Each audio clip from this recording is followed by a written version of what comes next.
ماذا تقول إذا سألك أحد عن اسم نبيك؟ سؤال بعض الناس لا تعرف الإجابة عنه.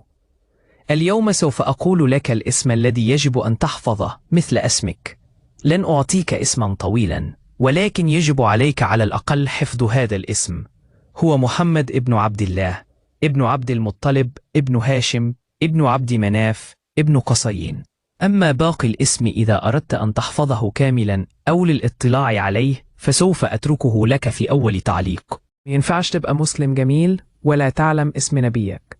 لو عندك أي سؤال في الدين الإسلامي وعايز تعرف إجابته، أو كانت لديك معلومة دينية لم تكن تعلمها ثم بتوفيق من الله اتعلمتها، اتركها في التعليقات حتى يستفيد الجميع. وتأكد إنه مش ذنبك إن محدش علمك، لكن الغلط إن المعلومة تكون أمامك ولا تهتم بمعرفتها. أنا دكتور مصطفى، هقدم لك كل يوم معلومة دينية بسيطة مررها لأولادك عشان يعرفوا أمور دينهم.